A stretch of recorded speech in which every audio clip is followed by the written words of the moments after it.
और ये भूमिका परमात्मा ही कर सकता है तत्वदर्शी संत की, और कर नहीं सकते। तत्व का अर्थ है पूर्ण रूप से सत्य ज्ञान आधार से जो ज्ञान प्रचार करता है वो तत्वदर्शी होता है। यहाँ के ब्रह्मा जी को मालूम नहीं, कहता है मैं पता नहीं कहाँ से उत्पन्न हो गया और कौन मेरे जनक हैं। तो ब्रह्मा जी से ही ज्ञान आगे सबको प्राप्त है, इंक्लूडिंग विष्णु और शिव जी तक, उसी से ज्ञान प्राप्त है। तो उसके बाद कितने ऋषि महर्षि अपनी चतुरता दिखाते रहे, वो तत्वदर्शी कैसे हो सकते हैं? वो परमात्मा की एक प्रश्न का उत्तर नहीं दे पाए आज तक। सतयुग से लेकर कलयुग तक परमात्मा चारों युगों में आते रहे और यहाँ ज्ञान प्रचार करते रहे। प्रश्न किया करते हमारे धर्मगुरुओं से कि कौन ब्रह्मा का पिता है, कौन विष्णु की माँ और शंकर का दादा कौन है, हमको पंडित जी दो बताओ। ये ज्ञान का उत्तर ना देकर के उनके साथ झगड़ा ठाना करते थे और इनको अजर व अमर अविनाशी, इनका कोई जनक नहीं, सर्वेश्वर है, महेश्वर है, कालज्य है, मृत्युंजय है, ऐसे कहकर ये हमें भ्रमित किया करते थे। तो परमात्मा हमारे को यहां से काल के जाल से निकालने के लिए आते हैं। कहते हैं अमर करो सतलोक पठाऊं, ताते बंदी छोड़ कहाऊं।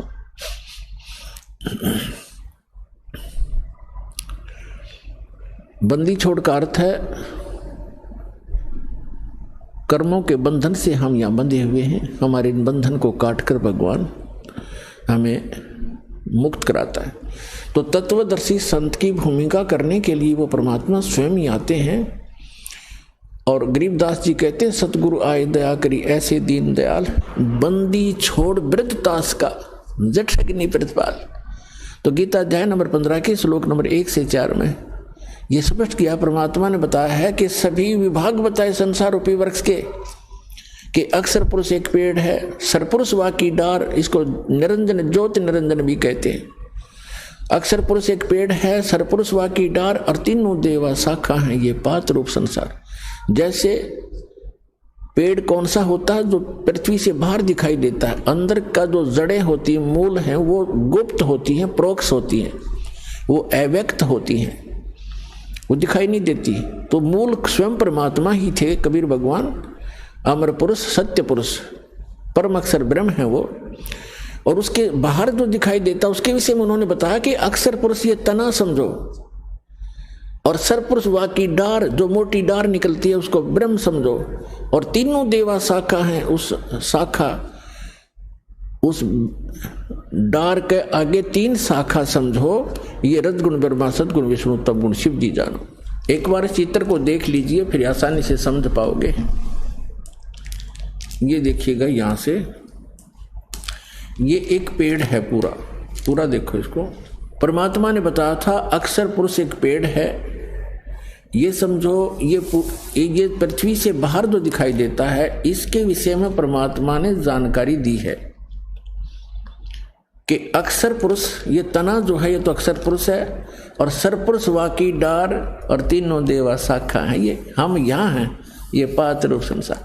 अब जड़ कौन है ये बताने के लिए इस दास को भेजा है कि ये परम अक्षर ब्रह्म है जो सबका पालन करता है, जो गुप्त है, प्रोक्ष है, पृथ्वी के अंदर समझो, यानी ऊपर के लोक हैं, सतलोक, अलखलोक, अगमलोक, अकह लोक, ये इससे ऊपर का पुरुष नीचे का।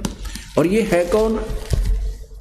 अनंत कोट ब्रह्मांड का एक रति नहीं भारे, सतगुरु पुरुष कबीरे हैं ये कुल के सिरजनहारे।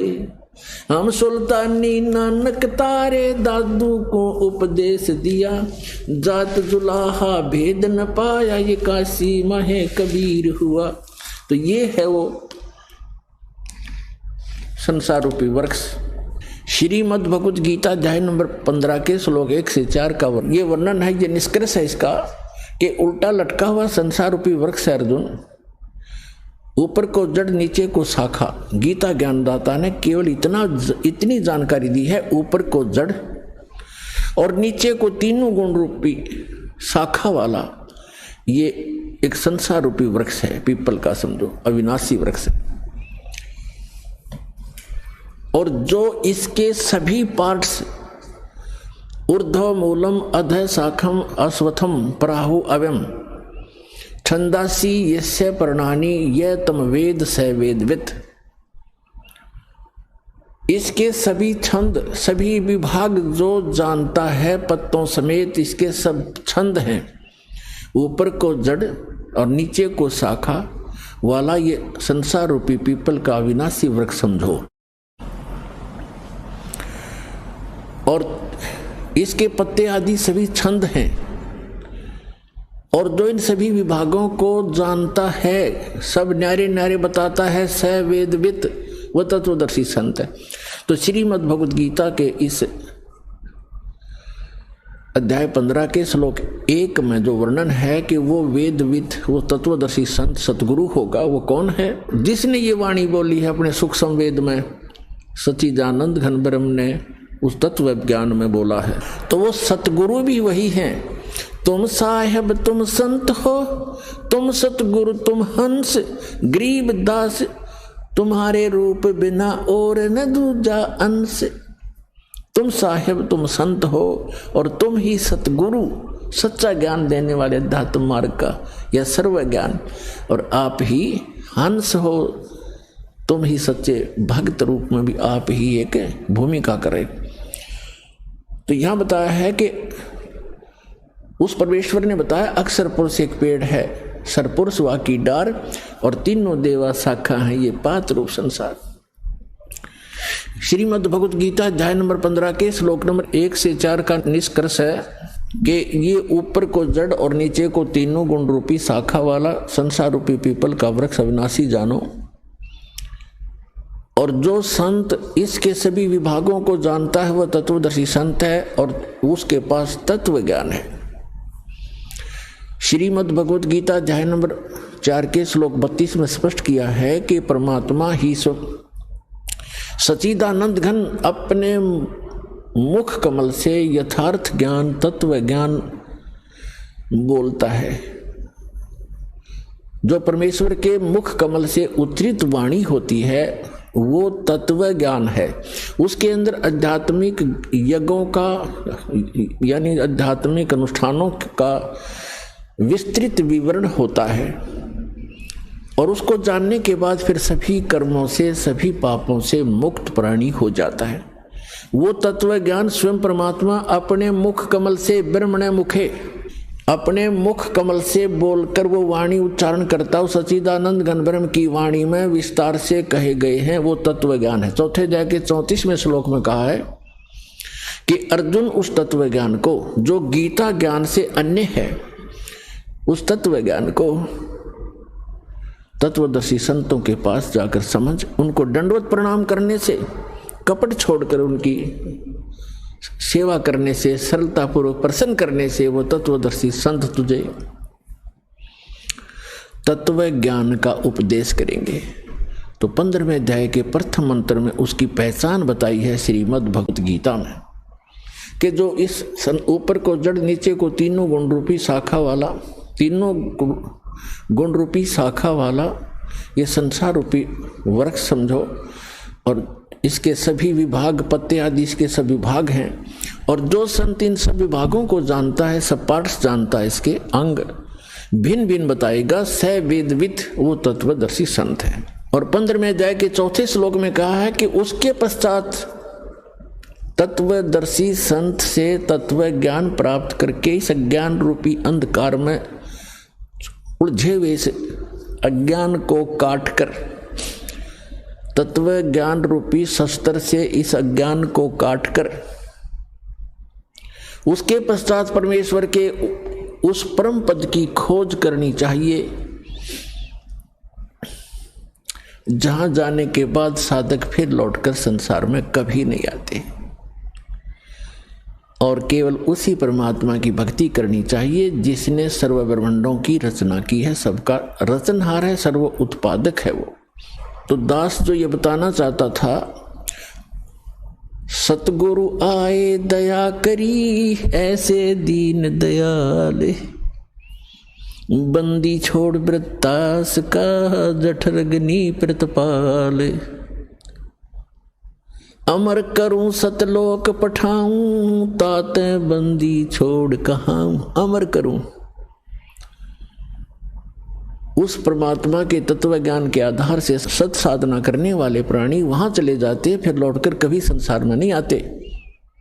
श्रीमद् भगवत गीता अध्याय नंबर 18 के श्लोक नंबर 62 में कहा है कि अर्जुन तो सर्वभाव से उस परमेश्वर की शरण में जा जो गीता ज्ञान दाता से अन्य है। उस परमेश्वर की कृपा से तू परम शांति को और शाश्वत स्थान को, अमर लोक को, जिसका कभी एंड नहीं होता, कभी नाश नहीं होता, उस स्थान को, शाश्वत स्थान को प्राप्त हो जाएगा। अपने आत्मा ये ज्ञान भगवान ने 600 वर्ष पहले बताया था। और फिर उन महापुरुषों को मिले परमात्मा आकर के, जो उनका गुण है, विधान है, अच्छी आत्माओं को मिले। आदरणीय धर्मदास साहिब जी को, आदरणीय मलुकदास साहिब जी को, आदरणीय नानक साहिब जी को, आदरणीय दादू साहिब जी को, आदरणीय गरीबदास साहिब जी गांव छुड़ानी जिला झज्जर हरियाणा वाले को, आदरणीय गीसा दास साहिब जी को गांव खेखड़ा उत्तर प्रदेश जिला बागपत वाले को, और स्वामी रामानंद जी काशी वाले को, महर्षि को। तो उन महापुरुषों ने और स्वयं परमात्मा ने हमारे को सचेत करने की चेष्टा की कि जो साधनाएं, जो भक्ति तुम कर रहे हो और जिस भगवान को तुम परमात्मा माने बैठे हो वो परमात्मा नहीं है। जिस स्वामी को, जिस प्रभु को आपने परमात्मा मान रखा, ये परमात्मा नहीं है। परमात्मा की परिभाषा होती है जो श्रेष्ठ आत्मा हो। श्रेष्ठ आत्मा कभी किसी को मारता नहीं, किसी की टांग नहीं काटता, किसी को अंधा नहीं करता, किसी को रोगग्रस्त नहीं करता, वो परमात्मा होता है।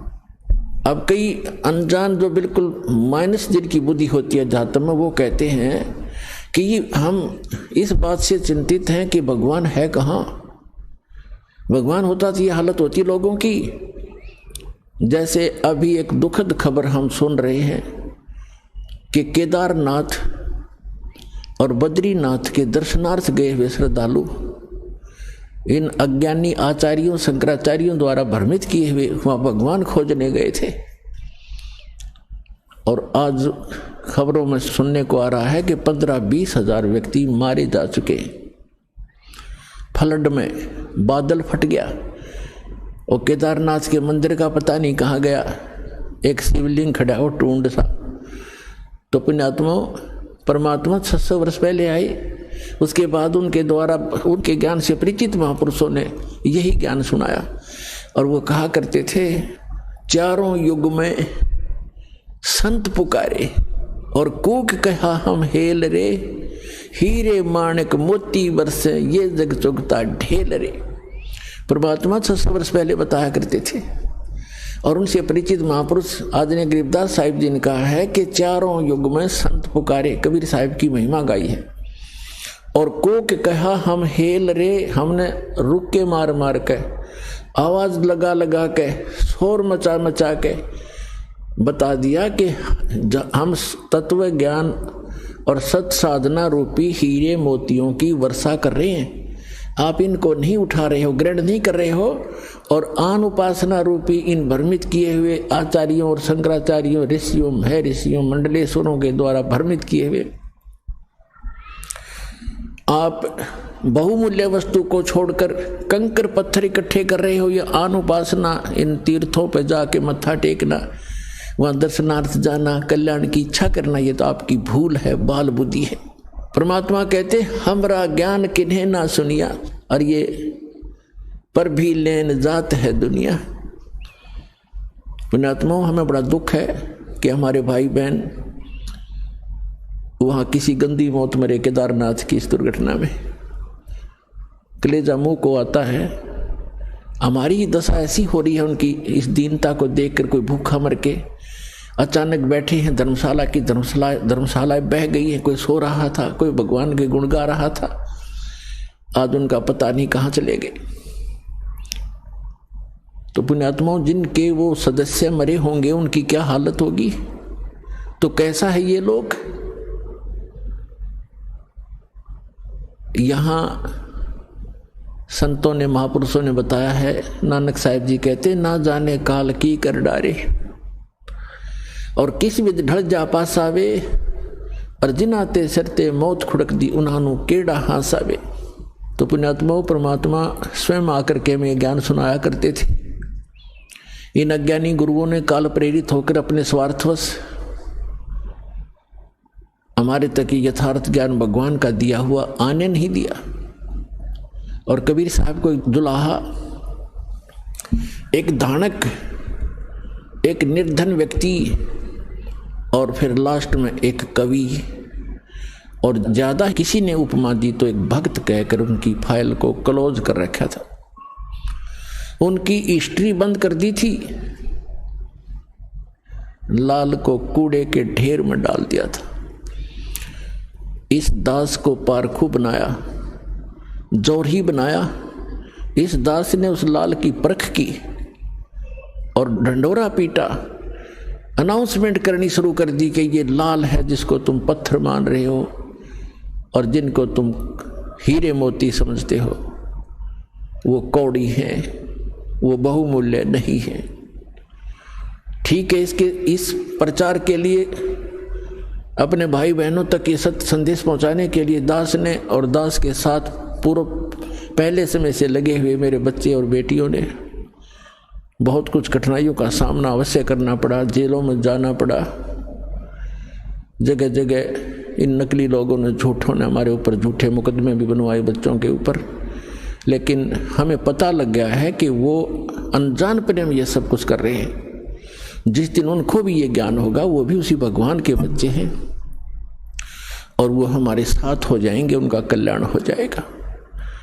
हमारा उद्देश्य किसी की भावनाओं को ठेस पहुंचाना नहीं, हमारा उद्देश्य उनको सही दिशा देना है कि जिससे आपका भी, आपके परिवार का भी, और आपके जो इस गलत साधना करके चले गए, मृत्यु को प्राप्त आज प्रेत पितर बने हुए, उनका भी उद्धार हो जाएगा इस साधना से, जो दास बताता है। अब जैसे भावनाओं को ठेस पहुंचाने की बात जो ये मूर्ख लोग करते हैं, जो स्वार्थी करते हैं, जनता को भ्रमित करते हैं कि हमारी भावनाओं को ठेस पहुंचा दिया, इन मंदिर, मस्जिदों, गुरुद्वारों और चर्चों की पूजा को ठीक नहीं बताया,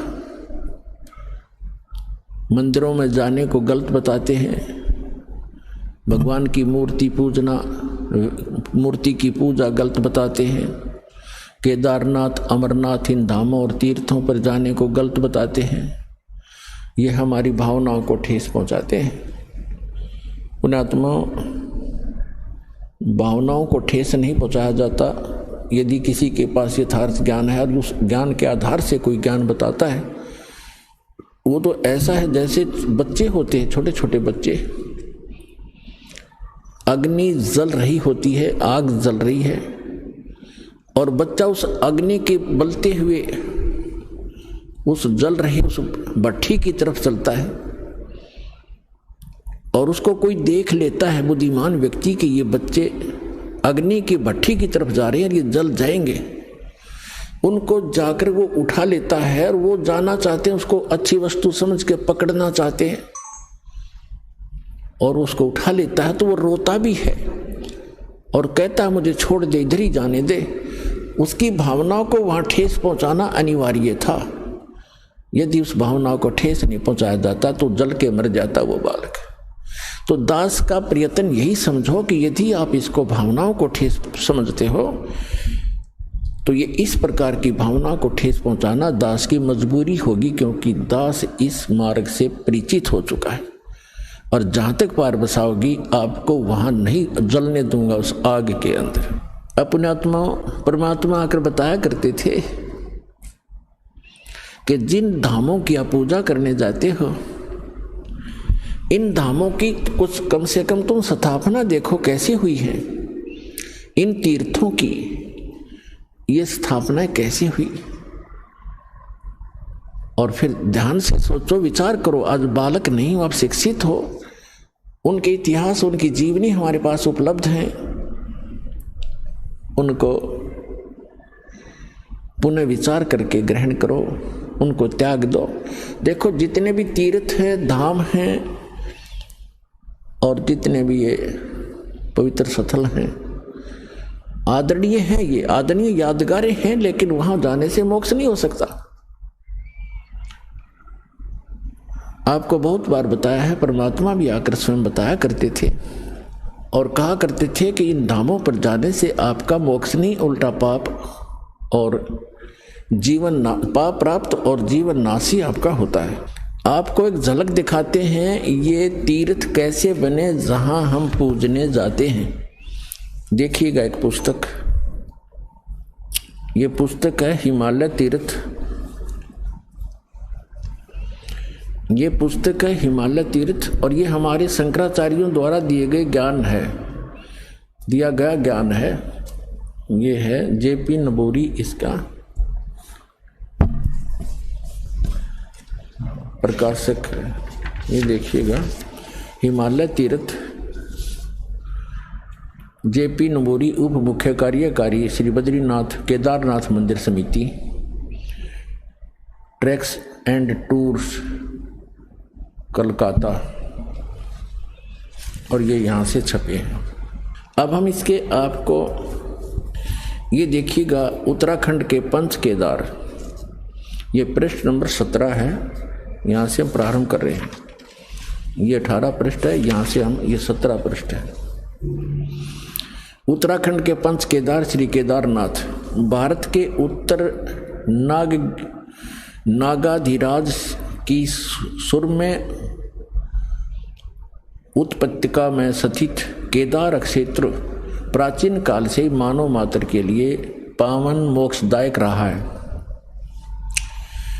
इस क्षेत्र की प्राचीन एवं पौराणिक महत्व के संबंध में स्वयं भगवान शंकर ने स्कंद पुराण में माता पार्वती के प्रश्न का उत्तर अपने श्रीमुख से निम्न प्रकार दिया है।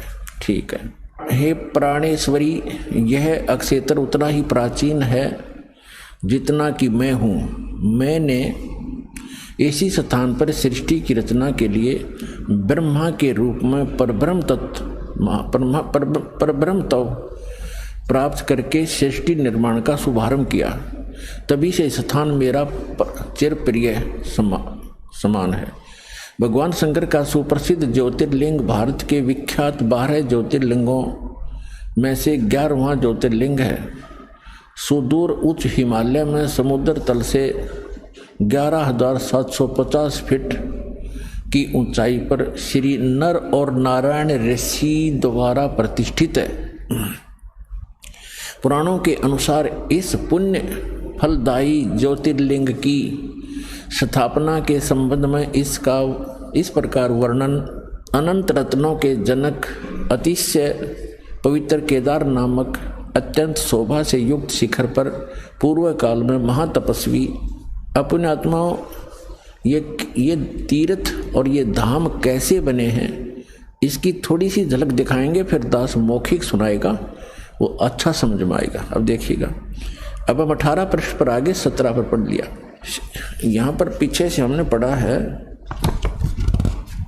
यहाँ से फिर पढ़ें।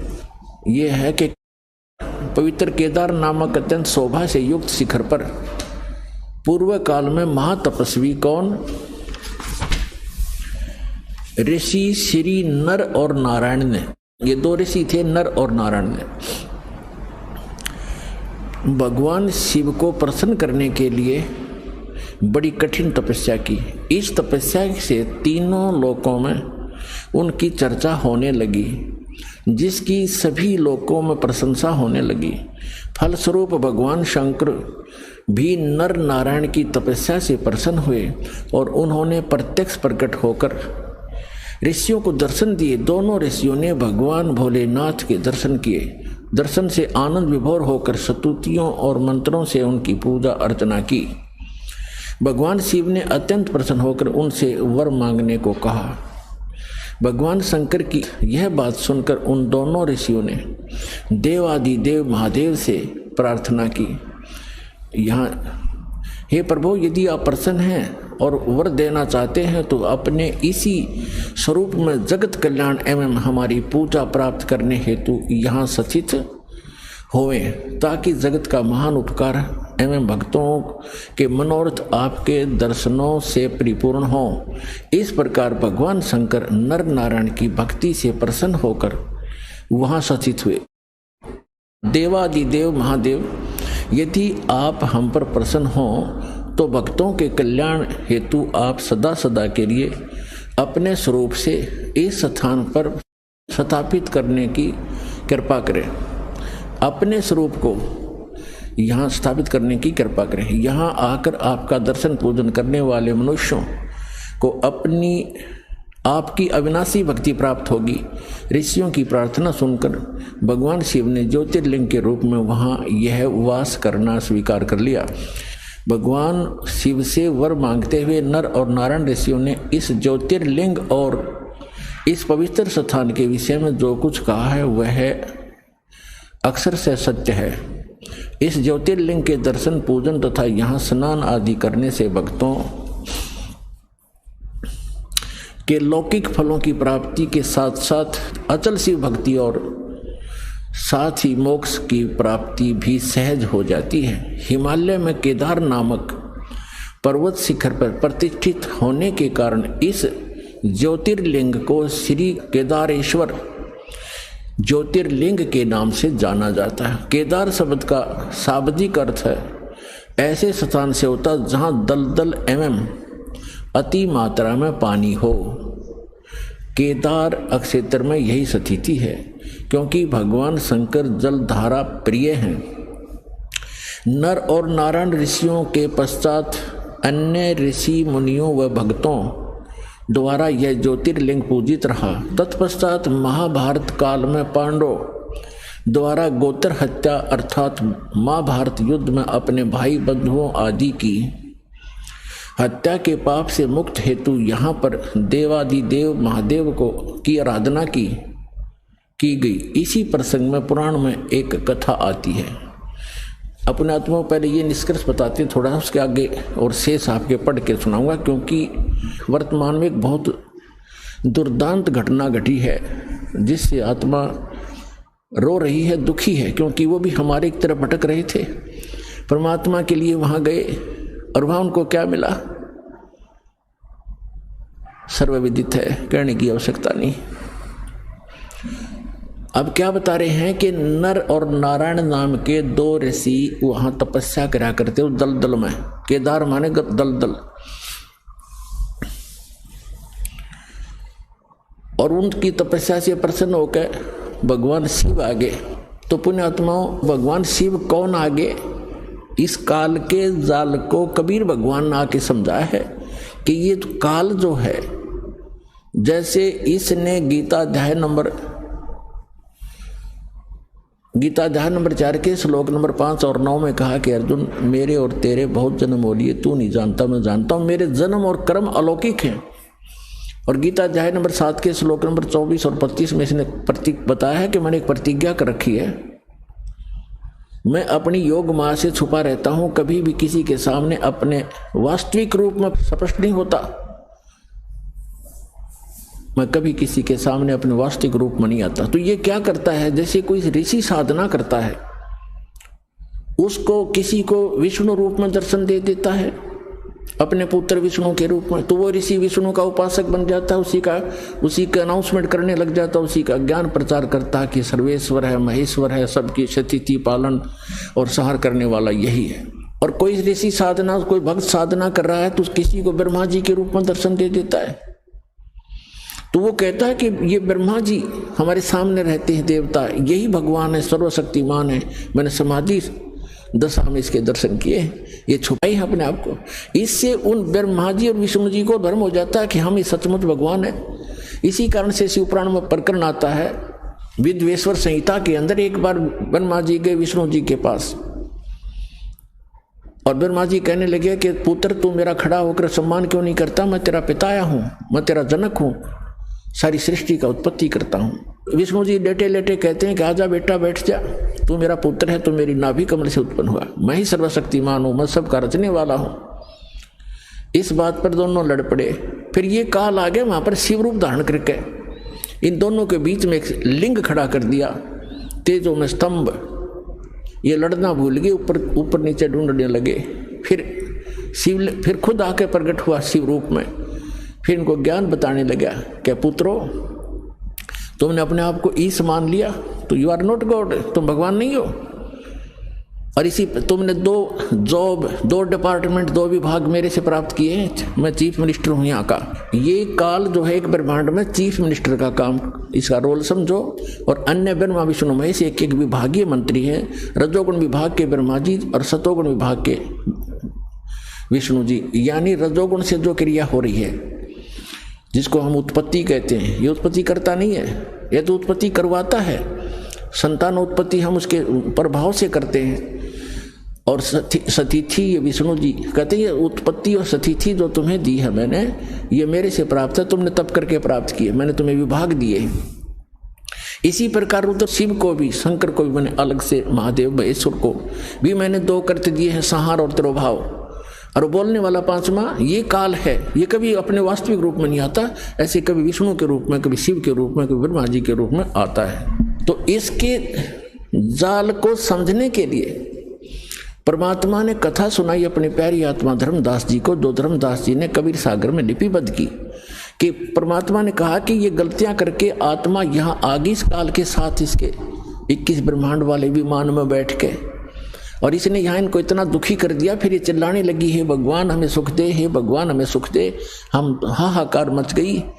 तब परमात्मा कहते मैं आया, अपने पुत्र जोगजीत का रूप बना करके मैं वहां आके खड़ा होगा जहां तपस्या के ऊपर 1 लाख मानव शरीरधारी प्राणियों को ये नित्य खाता है, आहार करता है। और मेरे वहां आने से उस तपस्या की जलन बंद हो गई। वह आग जो कि तो गर्म ऐसे की ऐसी है, वो तपस्या, वो तई, वो बड़ी जो तवा होता है जिस पे उनको भूना जा रहा था। लेकिन उनको उन परमात्मा की कृपा से उस पर उपस्थित जितने भी 1 लाख जीव थे मनुष्यधारी जो वहाँ गई थी, उनकी आत्मा, उनको कष्ट बंद हो गया, उसका ताप बंद हो गया, तपत। तब उन्होंने ऊपर में उठाकर देखा कि भगवान हम कौन से दुख, कौन से पाप का यहाँ कष्ट भोग रहे हैं। तब परमात्मा ने कहा कि ये इस लोक, तुम्हारे इस लोक के पाप का दंड नहीं तुम्हें, ये दंड है तुमने सतलोक में ये पाप किया था। परमात्मा को छोड़कर तुम, परमात्मा अपने को छुपा कर कह रहे हैं कि तुम भगवान को छोड़कर वहाँ सर्व सुख संपन्न था, प्राप्त थी, आपकी कभी मृत्यु नहीं होती थी, कोई कष्ट नहीं था, उसको छोड़कर तुम इस काल के लोक में आ गए। यहाँ पर आज जिस कार को, जिस कोठी को, जिस बंगले को, जिस बेटा और बेटी को आप अपना मानते थे, क्या तुम्हारे साथ आया कोई? अपनी आत्मा वहाँ तो सारी समझ में आ जाती है कि हाँ कुछ नहीं आया जी। फिर और तुम मरते थे, ये मेरा बेटा है, ये मेरी बेटी है, ये मेरा कार है, ये कोठी है, और भक्ति करते थे तो गलत कर रहे थे। हम प्रत्येक युग में जाते रहते हैं पर तुम सुनते नहीं। तब परमात्मा ने कहा कि हमसे गलती, वो कहने लगे सभी भगवान हमसे गलती होगी, हमें माफ करो। कहते ऐसे माफ नहीं होगी। जब तुम जाए धरो जग तन देहा, तब तुम करना मम सत शब्द स्नेहा। जब कोई मेरा संत मेरी महिमा गाता हुआ तुम्हें मिल जाए और तुम्हें मानव शरीर प्राप्त हो, तुम तुरंत ग्रहण कर लेना और फिर तुम उस सत भक्ति करके यहाँ उस लोक में चले जाओगे। अमर करूं सतलोक पठाऊं, ताते बंदी छोड़ कहां। इतने में वो काल आ जाता है। प्रतिदिन उसने टाइम फिक्स कर रखा है, इतने समय के बाद ये सभी आत्माएं उसके तपस्या पे भुनकर उनके अंदर से जो गंध वो निकालता है, वो निकल कर वो भाग ऊपर से उड़ा, उनको ऐसे उड़ा देता है, वो गंध रह जाता है। अब आप देखते हो यहाँ प्राणी गंदे पदार्थ तो बहुत आसानी से ग्रहण कर लेता खाने के लिए, पीने के लिए। शराब पीना, भांग पीना, सुल्फा पीना और तंबाकू पीना और फिर मांस खाना, चटपटे अटपटे खाना, ये तो बहुत खुश होकर ग्रहण करता है। क्यों? क्योंकि ये चाहता है कि जितना ये गंद अटपट खाएंगे उतना ही के अंदर गंदी वासना ज़्यादा बनेगी, और तपस्या के ऊपर भूनने से वो सारी वासना वहाँ रह जाती है और ये जीव वहाँ से कर्म ज्यों के त्यों रहते हैं, वो वापस आ जाता है, मरता नहीं। फिर अपने कर्मानुसार 84 लाख योनियों में किसी भी स्वरूप उसके कर्मानुसार वो जाए, उस योनि में वो चला जाता है।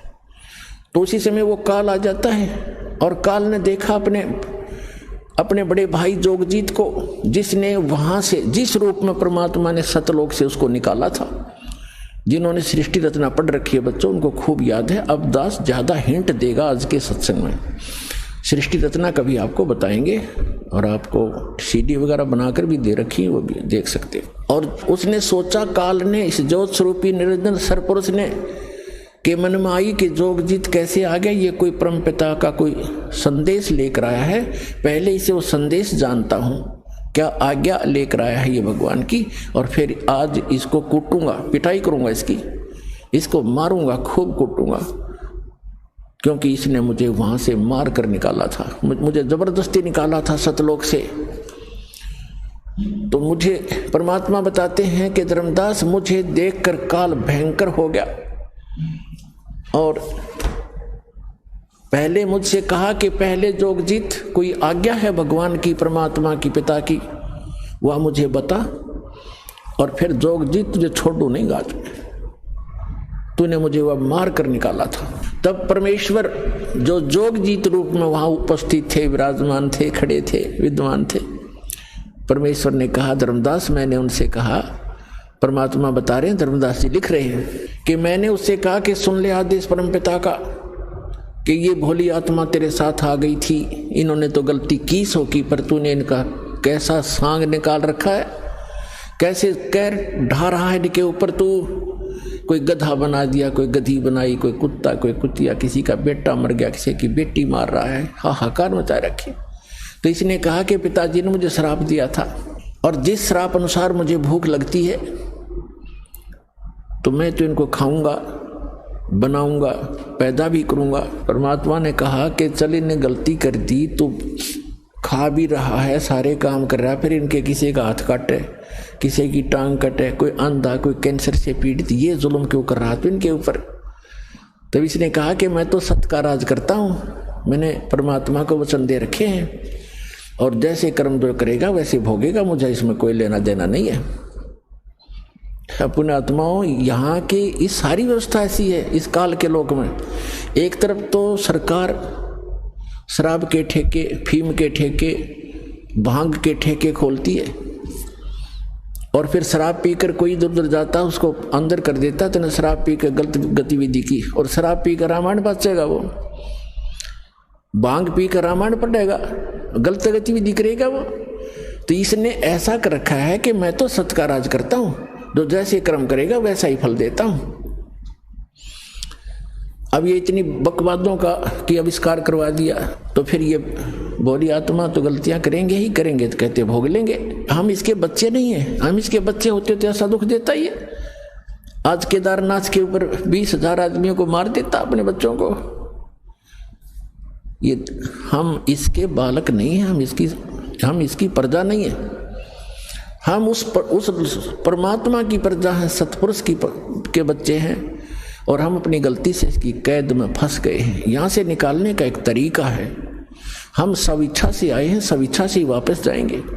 जब हमारी यहाँ के लोक से, दुखों से इतना मन हट जाएगा, और वहाँ के सुख से हम इतने प्रभावित और प्रेरित हो जाएंगे, और फिर सब भक्ति करेंगे, तब हम वहाँ जा पाएंगे।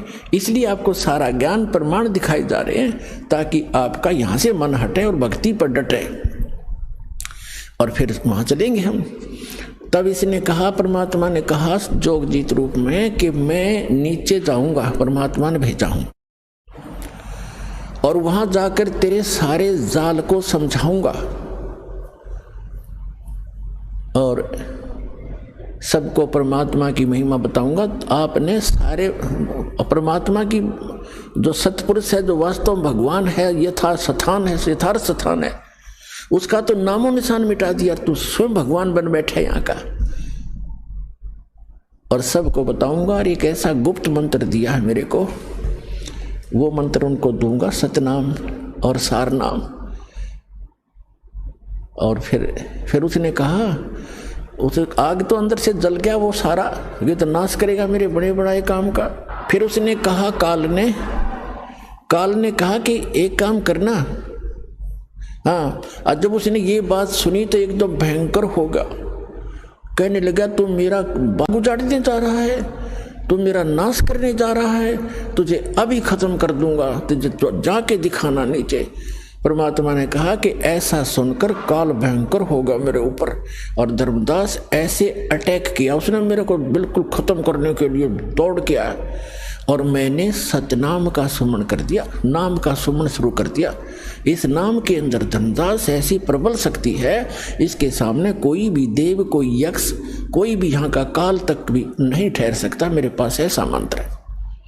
पुण्यात्माओं, ये परमात्मा धर्मदास जी के माध्यम से, और धर्मदास जी को तथा हम सभी को सतर्क करना चाहते हैं कि कभी भी आपके ऊपर कोई भी आपदा आती है किसी भी प्रकार की, तो नाम का सिमरण अवश्य करना कुछ देर। फिर जो टेंशन है वो है, लेकिन सिमरण एक बार कर लेना, आप देखना फिर उसका प्रतिफल कैसा होगा। तो कहते हैं मैंने सिमरण शुरू किया और काल ऐसे गिर गया जमीन के ऊपर, ऐसे गिर गया उस पृथ्वी पर जहां वो रहता है वहां पर, जैसे पक्षी की पंख कट जाते हैं और पड़ा पड़ा तड़फ रहा होता है। तो वो समझ गया। उसमें वैसे तो काफ़ी विस्तार लिखा है, बाकी हम थोड़ा बताएंगे जितना आवश्यक है, क्योंकि हमने समझना इस ज्ञान को। बाकी ज्ञान है, समाधान बिना काम बनेगा नहीं, समाधान ज़्यादा महत्वपूर्ण है। उसमें तो बहुत कुछ कहा है कि वो इतना भयभीत हो गया कि वहाँ से भाग के पाताल में जाके छुप गया। फिर मैं वहीं पहुँचा और उसको पकड़ के ला के चल वहीं पर, वहीं बैठा के फिर वो उसने मेरे पैर पकड़ लिए। जब ताकत से पार नहीं बसाई, नहीं उसका बस चला, तो मेरे चरण पकड़ लिए, बुरी तरह रोने लगा और कहने लगा मैं तो आपको पिता के समान मानता हूँ, छोटे तो गलती किया करते हैं, बड़े क्षमा करते हैं, मुझे माफ़ कर दो। रोया बुरी तरह। परमात्मा बोले कि मैंने कहा कि चल ठीक है माफ़ कर दिया, ऐसे नहीं, आप वचनबद्ध हो जाओ। परमात्मा बोले क्या वचनबद्ध हो जाऊं? कि एक दया करना कि 3 युगों में जीव थोड़े ले जाना, सतयुग त्रेता द्वापर माही, तीनों युग जीव थोड़े जाए, चौथा युग जब कलयुग आवे, तब शरण जीव हो जावे, जीव बहु जावे, ऐसा वचन हर मोय दीजे, तब संसार गवन तो कीजे। और भी 1-2 प्रश्न थे, प्रार्थना थी, वो कही तो परमात्मा ने कहा चलो तथास्तु, जो तूने मांगा मैंने बख्श दिया। 3 युगों में जीव कम ले जाऊंगा और चौथे युग कलयुग में मैं खूब तूफान मचाऊंगा अपने बच्चों को निकालने के लिए, तो बाधा मत करना फिर। तो उसने कहा कि एक और प्रार्थना की उसने उसी समय कि जो आपका ज्ञान स्वीकार करे, आप जाओ, और या आपका कोई संदेश वाहक आवे, कि जो भी मानव परमात्मा का इच्छुक स्त्री या पुरुष आपका ज्ञान स्वीकार करे, वो आपका, और हमारा ज्ञान काल के दूतों का, इन मंडलेश्वरों और आचार्यों का जो ज्ञान ग्रहण करे, उसको आप बाई फोर्स ना लेना, ये दया करना, बलपूर्वक ना ले जाना। ये तो परमात्मा को पता था, ये बलपूर्वक ले जाएगा कोई टिकेगा वहाँ पर? कहते परमात्मा यहाँ तो कहते हम मोहम्मद को वहाँ ले गयो, इच्छा रूपी वहाँ नहीं रहो, उल्ट मोहम्मद मैल पठाया, गुज बीरज एक कलमा लाया, रोजा बंग नमाज दई रे, बिस्मिल की नहीं बात कही रे। हजरत मोहम्मद जी को लेकर गए थे, लेकिन उसकी इच्छा यहाँ से हटी नहीं थी, क्योंकि यहाँ उसके बहुत घने अनुयायी बन गए थे और उनको ज्ञान संपूर्ण ग्रहण समझ में नहीं आया था। तो कहते परमात्मा को मालूम था कि बलपूर्वक कैसे ये वहाँ रुक जाएंगे, ये पहले वहीं ना रहा करते, गड्ढा करते, आप मरे यहाँ पर इस गंदे लोक में, यहाँ से। तो उसने कहा कि ठीक है, परमात्मा ने कहा ठीक है, जो मेरा ज्ञान ग्रहण करे वो मेरा, ताकि निकट काल मत आना, कि जिसने लिया मेरा परवाना, ताकि निकट काल मत जाना, कि मेरे जिसने मेरा ग्रहण कर लिया नाम, मेरा ज्ञान, उसके निकट तुम मत जाना। तो उसने कहा, तो काल ने कहा था कि जो आपकी मर्यादा में रहेगा आपका, और मर्यादा तोड़ेगा तो मेरा ही है। वो तो अंडरस्टूड, इसमें कहने की जरूरत नहीं है फिर तो परमात्मा ने कहा ठीक है तथास्तु।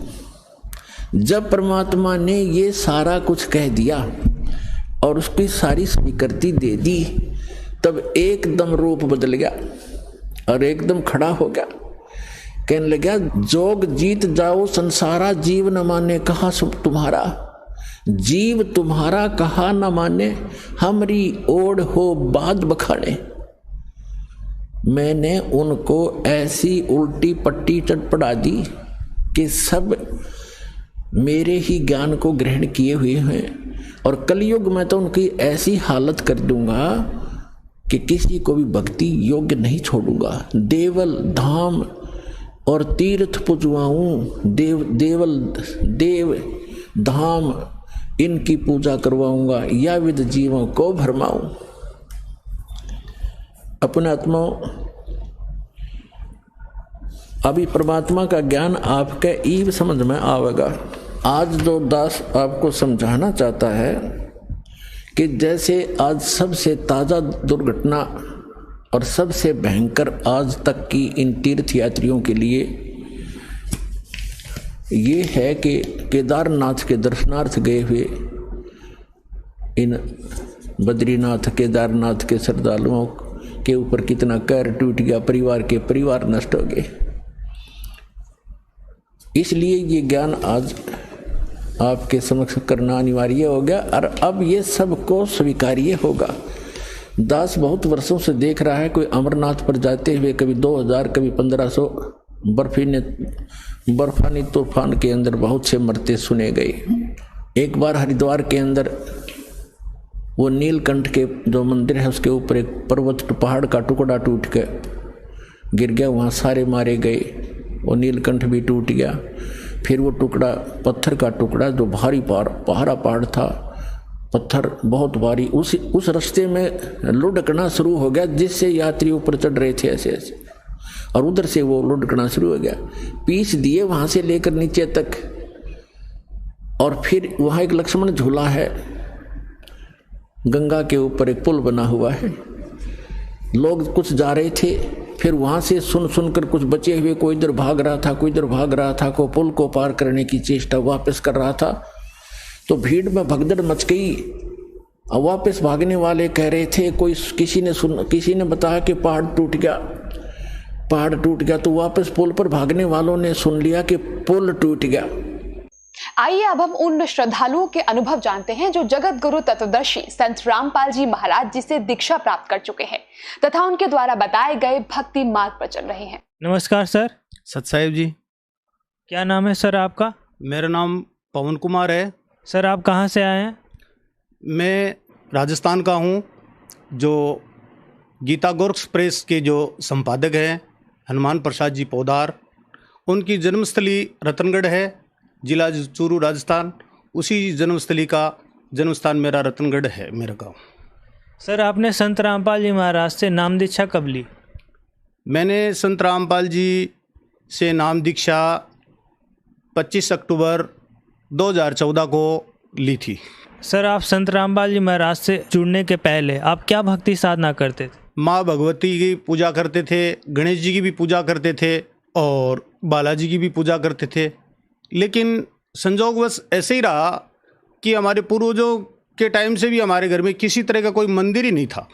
बस ऐसे ही फ़ोटो थी, उस पर अगरबत्ती लगा देते और ये तड़फ रहती थी कि ये आत्मा किसी और की है, कोई परमात्मा नाम कोई शब्द है, वो तड़फ थी। उस तड़फ के लिए प्रयास करते थे, टेलीविज़न देखते थे और ये जितने भी धार्मिक चैनल आते हैं उनसे संतुष्ट नहीं होती थी।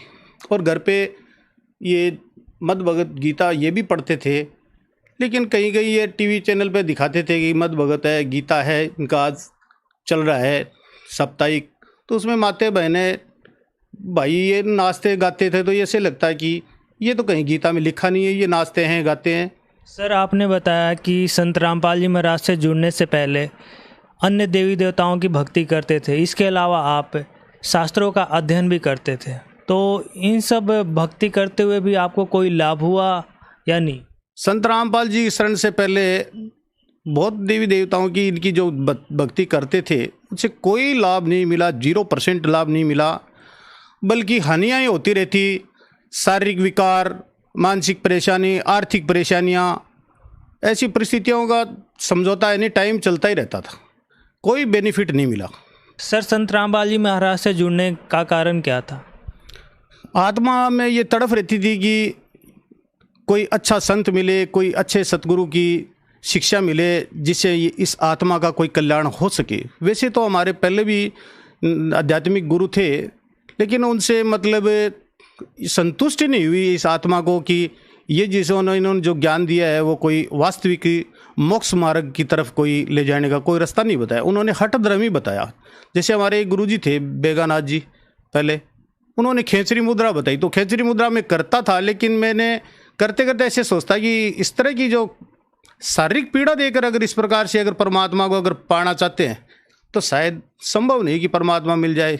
ये तो मैं करने में इतने सक्षम था, अदर कोई आदमी हो तो शायद उसकी जान भी जा सकती है ऐसी खेचरी मुद्रा से। सर, संत रामपाल जी महाराज से जुड़ने के बाद आपको क्या क्या लाभ हुए? इनका जो ज्ञान हमने पढ़ा वो आत्मा को संतुष्टि हुई और उसकी वजह से ही हम बरवाला में नाम दीक्षा लेने के लिए वहाँ गए और हमें बहुत सारा लाभ हुआ।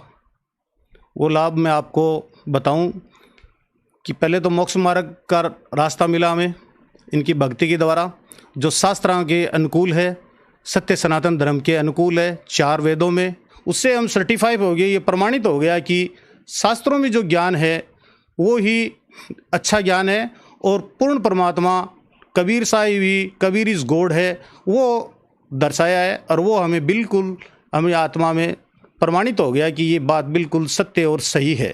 हमें सबसे पहला लाभ तो ये हुआ कि लड़के की शादी की हमने, तो उसको 1.5 साल हो गए, करीब 18 महीने के करीब, उसके कोई भी संतान नहीं हुई।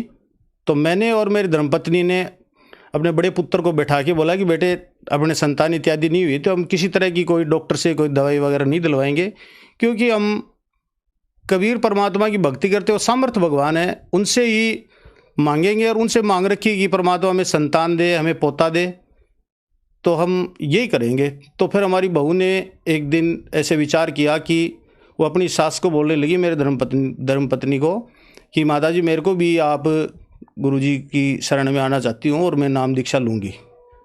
तो मेरी मिसेज ने, मेरी धर्मपत्नी ने कहा कि ठीक है, आप गुरुजी के सारे नियम मैं बता देती हूँ और वहाँ और पूछ लेंगे। तो इस तरह की आप मर्यादा में रह के भक्ति करोगी तो बेटे आनंद ठाट है। तो 18 महीने के बाद में जब बहू ने नाम लिया तो प्रथम दिन ही उसने नाम दीक्षा ली। उस दिन वो कमल के फूल पे परमात्मा का जो कबीर साहब का प्रकट हुए, उसका जो बच्चे के रूप में कमल के फूल पे वो फोटो लेके गई और 15 दिन बाद में अपने वो माता के पियर चली गई। वहाँ से उसकी माँ ने उसकी जांच करवाई कि तेरे को काफ़ी दिन हो गए, तेरे किसी तरह की कोई बच्चा वगैरह नहीं हुआ, मैं तेरे को डॉक्टर को लेके दिखाती हूँ, ले जाके। उसने डॉक्टर को पास गई लेके, डॉक्टर ने उसकी पहले प्रेगनेंसी जांच की तो उसने बताया कि इसको भाई फुल फास्ट प्रेगनेंसी बता रहा है, इसलिए आप किसकी जांच करवाना चाहते हो? बोले इसी की। तो बोले अच्छी बात है। उसने फिर हमारी संबंधन ने मेरी धर्मपत्नी को फ़ोन किया कि ऐसे ऐसे करके मैं मेरी बेटी को लेके गई थी डॉक्टर को और ऐसे ऐसे करके मतलब इसको फुल फास्ट प्रेगनेंसी बता रहे हैं। तो हमने परमात्मा का बहुत बहुत शुक्रिया अदा किया है। परमात्मा, हमने जो चीज़ मांगी वो मिली। और उसका बाद में मेरे लड़के ने कहा कि मैं मोटरसाइकिल का मैकेनिक पापा पूर्ण रूप से तैयार होगा, मैं काफ़ी समय से 10-11 साल से अब नौकरी करूँगा, आप मेरे को दुकान करवा के दो। तो मैंने उसको दुकान करवा के दी, मेरे गांव से 35 किलोमीटर दूर। गुरुजी से पहले प्रार्थना लगाई कि आप गुरुजी दुकान करना चाहते हैं लड़के को, तो आपकी क्या रजा है? तो गुरुजी ने आदेश दिया कि दुकान कर लो। दुकान जब हमने कर ली तो 4 महीने तक हमारे पास न तो 1 रुपया था और न ही हमें किसी से मांगते थे।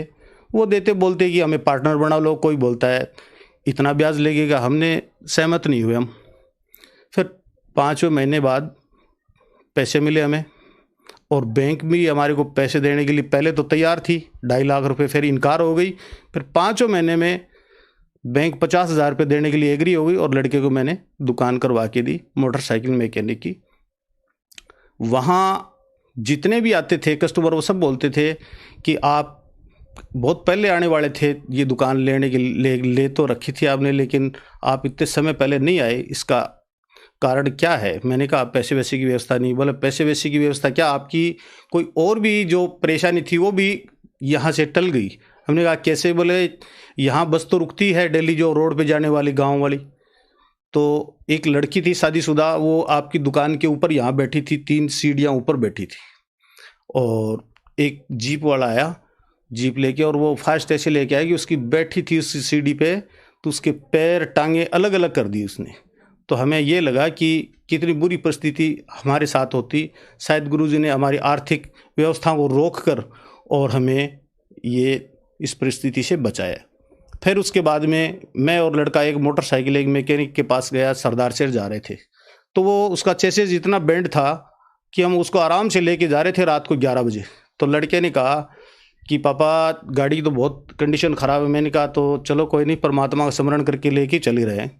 तो हम स्मरण करते करते चले गए। रास्ते में 20 किलोमीटर के बाद मैंने पेट्रोल लिया। पेट्रोल लेने के बाद में मोटरसाइकिल में से चलते ही मेरे पुत्र के जेब से पर्स निकल के गिर गया। उसने कहा कि पापा मेरा पर्स गिर गया। मैंने कहा ठीक है, मुझे भी मालूम चल गया, मेरे पैर के टच हो गया, गिर जाने दे, जो भी कुछ है वो फिर परमात्मा देगा यार, नहीं उठाएंगे रात के टाइम, कहीं भी नहीं रोकेंगे, चलो कैसे भी। लड़के ने कहा उसमें ऐसे सामान है, ऐसे पैसे है, आइडिया है। मैंने कहा सारी कुछ बनवा देंगे। ऐसे करके हम पहुंच गए। तो मैकेनिक कहा आप कैसे चल के आए? मैंने कहा इसके ऊपर ही बैठ के आए। तो बोले ये तो बहुत बड़ी कोई शक्ति आपके साथ ही कि आज भी चल के आ सकते हैं। इस पर तो बैठ नहीं सकता आदमी, चल के आ ही नहीं सकता ऐसी बैंड स्थिति में। फिर भी बच्चे ने कहा कि पापा देखो वो पर्स गिर गया, आप पैसे वैसे अब आपके पास ही दो मैकेनिक को। मैंने कहा मैं दे देता हूँ। तो हमने उनको पैसे वैसे दे के उसी मोटरसाइकिल को रात को 3 बजे कंप्लीट करवा के वापस सरदार शेर से हमारे रतनगढ़ आए। 50 किलोमीटर चल के और सुरक्षित पहुँच गए। और मेरे पुत्र ने कहा कि पापा मेरा पर्स कैसे भी करके मेरी सारी आइडिया बनवा लो। मेरी बीवी ने कहा कि बेटा ऐसे है, अपने गुरुजी से प्रार्थना लगा लो तो मिल जाएगी। ऐसे करते 4 रोज़ निकल गए। हम रोज़ाना उस बैग को उठाते देखते, उसमें से कुछ नहीं मिलता था। 5वें रोज़ लड़का जब आया था दुकान से वो बैग को लेके, वो अपनी छोटी बहन को बोला कि ले तेरे लिए आइसक्रीम लेके आ रहा हूँ। तो उसने तुरंत बोला कि ये देखो मेरा पर्स निकल गया। वो मिट्टी से धूल से भरा हुआ था, जबकि मेरे गाँव से 50 किलोमीटर दूर रात्रि के टाइम में वो गिरा था। और 5वें दिन हमारे घर पे वो वापस लड़के के बैग में ही मिल गया था, जबकि हमारे घर में कहीं भी कोई कच्चा नहीं है, कहीं मिट्टी नहीं है। और रास्ते से लड़का डेली अप डाउन करता बस में, और दुकान में भी उसके अलावा और कोई दूसरा कोई आदमी भी नहीं है कि उसको डाल दे उसके अंदर। ऐसे करके परमात्मा का ये भी बहुत बड़ा चमत्कार है हमारे लिए। और आर्थिक व्यवस्था परमात्मा की दया से इतनी मजबूत है कि आज बिल्कुल अच्छे हैं, वो आपके सामने स्पष्ट है। सर आमजन को आप क्या संदेश देना चाहेंगे? आमजन को मैं यही संदेश देना चाहता हूँ कि आज से पूर्व जितने भी भक्तजन हैं वो जो भक्ति कर रहे हैं वो शास्त्र के विरुद्ध है।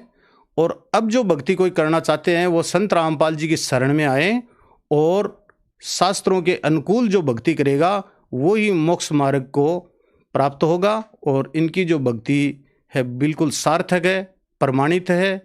और कबीर इज गॉड ये बिल्कुल प्रमाणित है, इसको कोई संदेह नहीं है।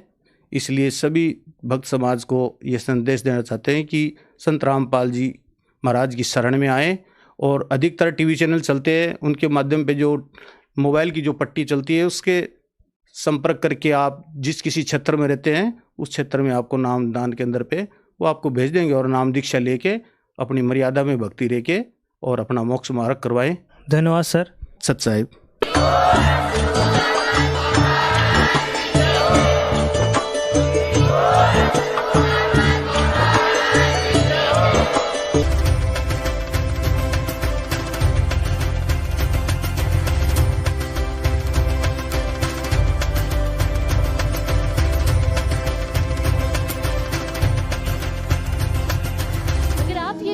YouTube पर देख रहे हैं तो हमारे चैनल को सब्सक्राइब करें और बेल आइकन को दबाना ना भूलें। अगर आप Facebook पर यह वीडियो देख रहे हैं तो हमारे पेज को लाइक करें।